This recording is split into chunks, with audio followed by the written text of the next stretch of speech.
Hola, mi nombre es Andrea Rosso, yo soy médica veterinaria. Hoy les voy a hablar un poquito sobre enfermedades zoonóticas y les voy a compartir de pronto algunas experiencias que he tenido en la parte clínica. Vamos a hablar básicamente de las especies domésticas, es decir, de la incidencia y la prevalencia de enfermedades zoonóticas en perros y en gatos. Sin embargo, pues vamos a abordar un poquito las generalidades como para que entiendan un poquito más qué es una enfermedad zoonótica. Entonces, bueno, para iniciar es importante que sepamos que una enfermedad zoonótica es una enfermedad que se puede transmitir de animales a personas. Y realmente, como les decía, hay muchas enfermedades zoonóticas. Nosotros muchas veces pensamos que una enfermedad zoonótica solamente es la enfermedad en la que nos podemos contaminar o podemos infectarnos consumiendo alimentos, consumiendo carne cruda, consumiendo cerdo, consumiendo leche. Y resulta que no solamente podemos adquirir las enfermedades zoonóticas a través de los alimentos. Podemos tener contacto directo con una enfermedad zoonótica en nuestra casa o simplemente en el parque donde sacamos a pasear a nuestro perrito y no nos damos cuenta. Entonces la idea con esto es que ustedes aprenden a diferenciar o sepan en qué momento yo tengo riesgo o en qué momento mi perrito tiene riesgo. Como les decía, digamos a través de la leche, a través de los productos lácteos podemos contraer la brucela.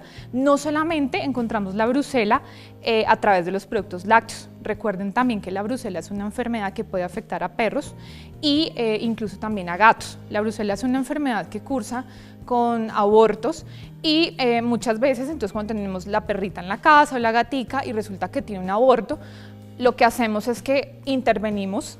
Digamos que nuestras manos pueden tener contacto con las secreciones vulvares, pueden tener contacto con los fetos y no nos damos cuenta que podemos estar ante una brucelosis. Por lo tanto, es importante que seamos responsables en ese sentido. Bueno, digamos que eso hablando un poquito de la brucelosis, entonces como les decía, no solamente a través del consumo, tenemos otros tipos de enfermedades también que son a través de la materia fecal, como la salmonelosis. Entonces muchas veces tenemos la idea errónea que solamente podemos contraer salmonela si tenemos contacto con heces o con materia fecal de algún animal, algún ave, y no solamente las aves transmiten la salmonela, los perros y los gatos también pueden transmitir la salmonela. Entonces, pues evidentemente tenemos que tener cuidado en el momento en que tenemos contacto con la materia fecal.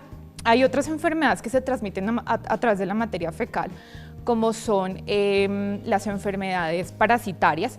Hay algunos parásitos, sobre todo la yardia tiene mucha incidencia y la yardia es una enfermedad zoonótica de alta prevalencia. Entonces, los animales pueden contraer la yardia.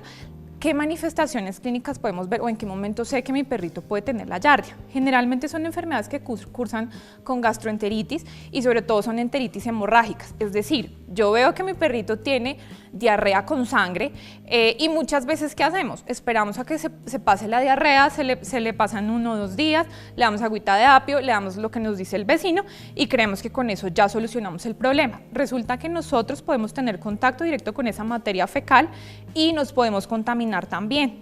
Por eso es importante, si nuestros perritos o nuestros gaticos tienen algún tipo de manifestación clínica que evidentemente no es normal, inmediatamente tenemos que recurrir a nuestro médico veterinario porque obviamente pues tenemos riesgo de poder tener contacto con alguna enfermedad zoonótica.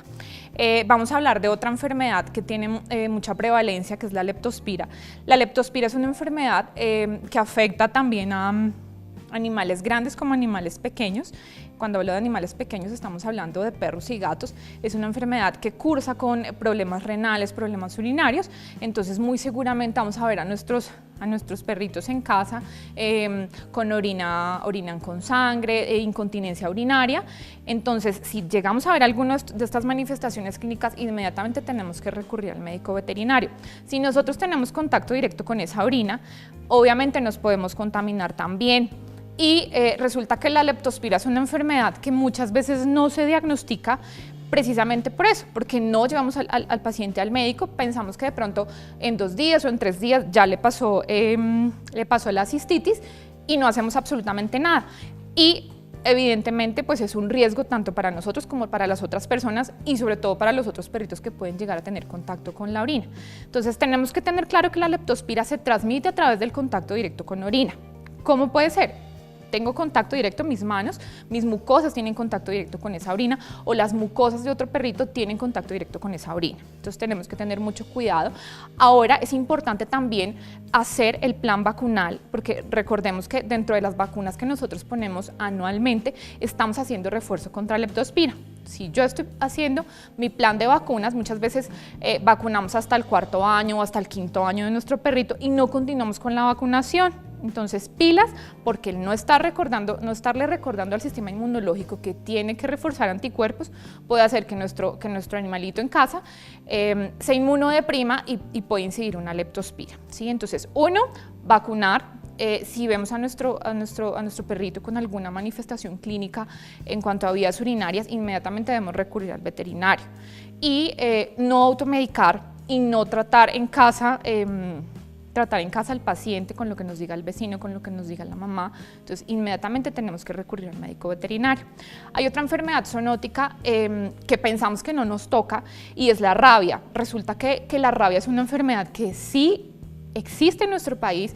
Es evidente que han habido casos, lo que pasa es que son casos que de pronto no salen a la luz o no nos damos cuenta, y de hecho, para no ir tan lejos, el año pasado se reportó un caso en Silvania de una mujer que tuvo contacto con un gatico. De hecho solamente fue un rasguño, pero en ese rasguño el gatico lamió la herida de la señora y ella se contaminó con rabia, se contaminó con el virus de la rabia. No fue diagnosticada, ella fue al médico y pensaron en todo menos en rabia. Entonces, es una enfermedad que también nos puede tocar a nosotros. Obviamente, la incidencia en la ciudad es mucho menor, como les digo, eso fue en Silvania, la incidencia en la ciudad es menor. Digamos que las campañas de vacunación contra rabia ahorita son más eficientes, las personas también estamos tratando de vacunarnos contra la rabia, y digamos que la prevalencia es mínima, pero siempre vamos a correr el riesgo de contaminarnos siempre y cuando tengamos contacto con algún paciente que puede estar enfermo. Recordemos que no solamente nos vamos a contaminar del perro y del gato, digamos que otra forma de prevalencia de la enfermedad es a través de los murciélagos. Entonces, si estamos de pronto en algún clima caliente y tenemos contacto con algún tipo de murciélago que es hematófago, porque también hay que tener en cuenta que hay dos tipos de murciélago, el que consume frutas y el que definitivamente se dedica a consumir sangre. Entonces, si llegamos a tener algún accidente de este tipo, obviamente tenemos que ir de inmediato a la clínica y debemos pensar en rabia. ¿Cómo se transmite? La rabia es un virus que tiene afinidad por el sistema nervioso. Entonces vamos a ver pacientes, perritos y gatos con manifestaciones neurológicas y nosotros muchas veces nos vamos por el otro lado y pensamos en muchas alteraciones neurológicas, hepatopatías, en fin, hay muchas patologías que pueden generar trastornos neurológicos, pero también puede estar asociada a la rabia.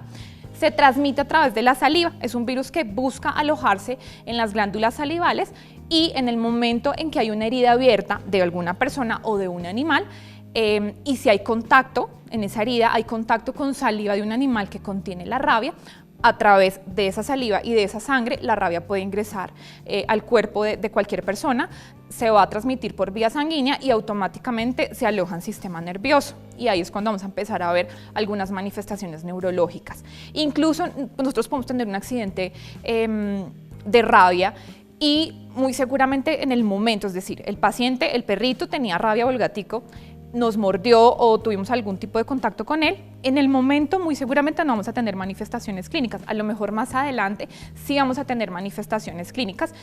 Cuando hablo más adelante estoy hablando 1 mes, 2 meses e incluso hasta 3 meses, porque es un virus que se puede demorar un poquito en replicarse. Entonces, en el momento de tener el accidente, ¿qué debemos hacer? ¿Qué debo yo hacer si mi perro muerde a otro perro, si otro perro me mordió o si de pronto un murciélago me mordió? Lo primero que debo hacer es lavar muy bien la herida con agua y jabón. Se dice que el virus de la rabia es un virus que tiene, digamos que, por decirlo así, una cubierta de lípido, una cubierta de grasa. Y en teoría se supone que si yo lavo la herida muy bien con jabón, estoy inactivando el virus, porque el jabón va a inactivar esa capa proteica o esa capa lipídica que tiene el virus. Entonces, lo primero que debo hacer es lavar muy bien la herida, además para evitar algún tipo de infección secundaria, porque recordemos que en las bocas bocas de nuestros perros y de nuestros gatos hay muchas bacterias, y ese es otro error en los que caemos muchas veces. Dejamos que ellos nos estén lamiendo constantemente y ellos tienen muchas bacterias en la boca, entonces es importante también que no lo hagamos, sobre todo si tenemos niños chiquitos en la casa. Bien, entonces eso en cuanto al tema de rabia, tenemos que ser muy responsables, siempre vacunar nuestro perrito, siempre tenerlos al día con todas sus vacunas. Bien, vamos a hablar de otra enfermedad zoonótica que digamos que no tiene, de pronto no se diagnostica muy fácil, y son las enfermedades micóticas o las enfermedades causadas por hongos. Resulta que tengo un perrito en la casa y de pronto detectamos un honguito y lleva, no sé, 15, 20 días. Nosotros obviamente dormimos con nuestros perritos, comemos con nuestros perritos, tenemos contacto constantemente con nuestros perritos y a lo mejor les hacemos tratamiento porque la vecina hizo el tratamiento o porque tal vez el médico dijo que 2 o 3 cositas. Siempre que tengamos contacto con alguna dermatitis micótica o con alguna lesión en la piel de nuestros animalitos, tenemos que utilizar guantes. Entonces, por favor, pongámonos guantes para untar las cremas, para hacer los baños, porque estas lesiones micóticas pueden afectarnos también a nosotros. De hecho, hay algunos honguitos que nosotros los podemos inhalar y podemos tener algún tipo de enfermedad respiratoria. Entonces debemos ser muy responsables en cuanto al manejo de este tipo de enfermedades. Ahora, obviamente nos vamos a alertar porque decimos hay enfermedades zoonóticas, qué problema tan grave, ahora qué vamos a hacer. El tema es que, o la invitación es a que seamos responsables, ¿sí? Y seamos responsables no solamente porque digamos que nos podemos infectar de una enfermedad zoonótica, seamos responsables porque nosotros estamos acostumbrados a no darle la importancia o no darle la relevancia a las enfermedades que nosotros vemos en nuestros animales. ¿A qué voy? A que no los llevamos al veterinario, no los llevamos a controles, no los llevamos a hacer visitas periódicas. Muchas veces dejamos el tema de vacunas a un lado y no somos responsables, no lo hacemos constantemente. Entonces mi invitación es a que seamos muy responsables. Tener un perrito no es tener una mascota. Tener un perrito es cuando yo decido que él va a ser parte de mi familia, él va a ser parte de mi núcleo familiar, por lo tanto yo debo ser responsable. Si yo soy responsable con mis hijos, con mi esposo, con mi mamá, y evidentemente quiero que todos estén bien, pues debo hacer exactamente lo mismo con mi perro. Entonces es una responsabilidad. Tener un perro no es solamente darle comida. Tener un perro es llevarlo al veterinario para que le hagan sus chequeos. Lo ideal es hacer un chequeo cada 6 meses o un chequeo anual por lo menos, revisar todos los sistemas, el sistema neurológico, el sistema urinario, de pronto hacerle unos exámenes de rutina para ver cómo está el sistema inmunológico, de pronto una que otra cosita de hígado o de riñón.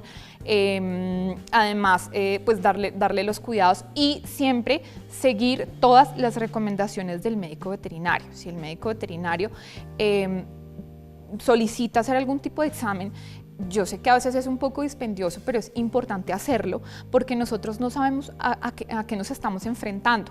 Yo muchas veces le digo a mis clientes y a mis alumnos, nosotros no tenemos unos lentes mágicos y no somos Superman que se baja las gafas y él puede ver a través. Nosotros no podemos hacer eso con las bacterias, no podemos hacer eso con los hongos.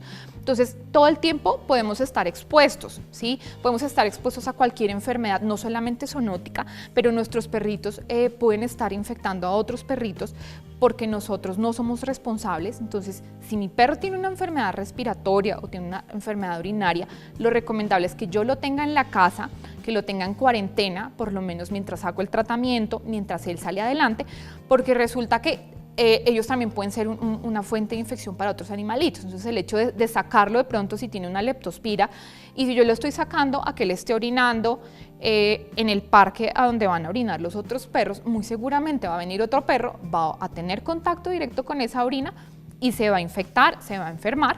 Entonces tenemos que ser muy, muy responsables. Bien, hay otra enfermedad también de gran importancia que es la toxoplasmosis. Digamos que alrededor de la toxoplasmosis o del toxoplasma, para que me entiendan un poco mejor, se han generado muchos mitos. Entonces, ¿qué pasa? Si una mujer está embarazada, ella obviamente pues va a ir al médico a que le hagan sus chequeos de rutina y lo primero que le dice el médico es deshágase de su gato. Digamos que ahorita ya no es tan común escucharlo, pero digamos que hubo una época en la que todos los médicos eran consecuentes con lo mismo y todos le decían a la persona deshágase del gato. ¿Qué es la toxoplasmosis? La toxoplasmosis es una enfermedad en la cual evidentemente hay varios tipos de hospedadores. Generalmente los parásitos, los virus, las bacterias tienen varios tipos de hospedadores, ¿sí? Uno de sus hospedadores es el gato, ¿sí?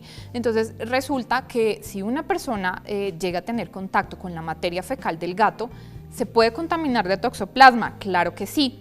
¿Cómo se puede contaminar del toxoplasma? Porque tiene contacto directo con la materia fecal. Entonces, si yo tengo contacto directo con la materia fecal de mi gato, sin tener ningún tipo de protección en la mano, tengo contacto con el toxoplasma se queda impregnado en mi mano, y si yo inmediatamente voy y consumo algún alimento y a través de la ingesta oral el parásito logra ingresar digamos con el alimento que yo tengo en la mano, logra ingresar a mi cuerpo, muy seguramente me voy a contaminar.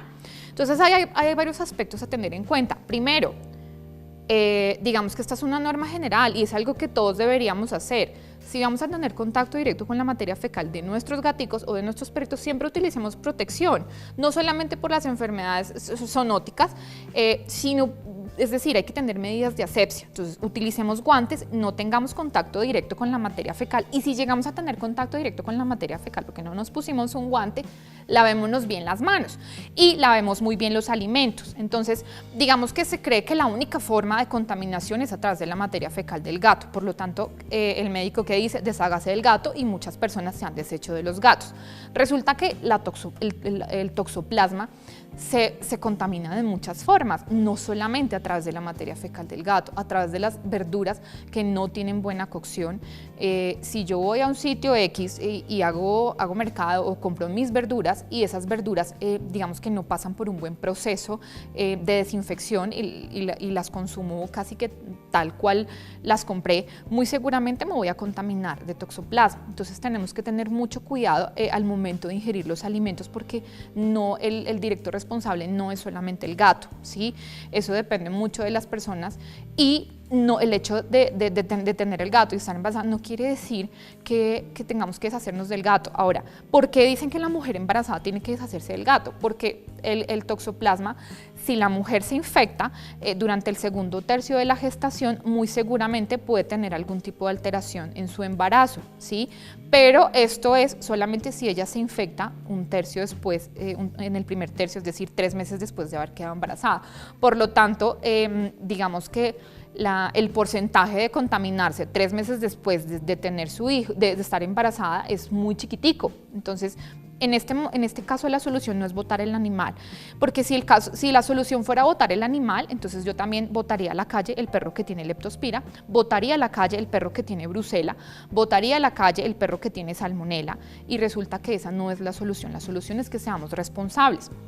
Como les hablaba al inicio, también hay una enfermedad también bastante complicada, que es la brucela, y resulta que es una enfermedad que no se diagnostica mucho. Si yo veo a mi perrita que tiene algún tipo de aborto, ¿yo qué hago? Digamos que la trato con algún medicamento, de pronto que me dijo la vecina, o simplemente no le doy mucha importancia y en el siguiente celo la vuelvo a dejar que quede preñada y a lo mejor vuelve y aborta. Entonces yo digo, no, esa perra no sirve para reproducción, desechémosla, y resulta que es una perra que tiene brucela. Entonces siempre a cualquier manifestación clínica de mi perrito, de mi gatico, ¿qué debo hacer? Llevarlo inmediatamente al veterinario. Si me exigen pruebas, debo hacerlo, porque no solamente está en juego la vida del paciente, del perrito, del gatico, llamémoslo en este caso, sino también está en juego la vida mía, y es una responsabilidad conmigo, es una responsabilidad de salud pública, es una responsabilidad con las otras personas que pueden llegar a tener contacto, e incluso con el mismo médico veterinario. Entonces, la invitación es a que seamos responsables. Ahora, yo no quiero que con esto nos vayamos a alarmar y entonces yo voy a botar a la calle a Toby, voy a botar a la calle a Sacha porque a lo mejor puede tener una enfermedad zoonótica. No, la invitación es a que seamos responsables. Si mi perro tiene algún tipo de manifestación clínica, no lo voy a tratar en la casa, lo voy a llevar al veterinario. ¿Ante qué manifestaciones clínicas debo estar alerta? Si tiene algún tipo de sangrado en la orina, si tiene alguna manifestación clínica nerviosa, de pronto alguna convulsión, por decirlo así, digamos que algún tic o algún tipo de comportamiento anormal, si llega a tener algún problema de dermatitis y resulta que apenas él empezó con la dermatitis, a mí también me está dando rasquiña, tenemos que tener en cuenta también que hay un tipo de sarna que se puede transmitir de los perritos a los humanos. Entonces, si yo veo sarna o si yo veo que el perrito se está rascando mucho, pues ahí tengo que tener cuidado y tengo que llevarlo al veterinario. Si tengo algún paciente, algún perrito o algún gatico que tiene aborto, inmediatamente tengo que llevarlo al veterinario para que le hagan los exámenes. Digamos que esas son en general las principales manifestaciones clínicas de las principales enfermedades zoonóticas. Aquí solamente abordamos unas y realmente hay muchas más, como les decía, no solamente en perros y gatos, también en animales grandes, animales como bovinos, equinos e incluso pescados también nos pueden transmitir algún tipo de enfermedad. Entonces, importante siempre ser responsable con los alimentos, ser responsable con qué estoy consumiendo, con los productos lácteos, con los productos cárnicos, ser responsable con mis pacientes. Entonces, los invito por favor a que seamos muy responsables, no los abandonemos, ayudémoslos, pero hagamos las cosas de la mejor forma. Si tienen alguna duda, de pronto me quieren contactar, pueden buscarme a través de las redes sociales que van a encontrar aquí en la pantalla. Espero que esto nos sirva para ser responsables y para tener en cuenta de pronto algunos aspectos que pueden salvar la vida, no solo de animales, sino también de muchas personas.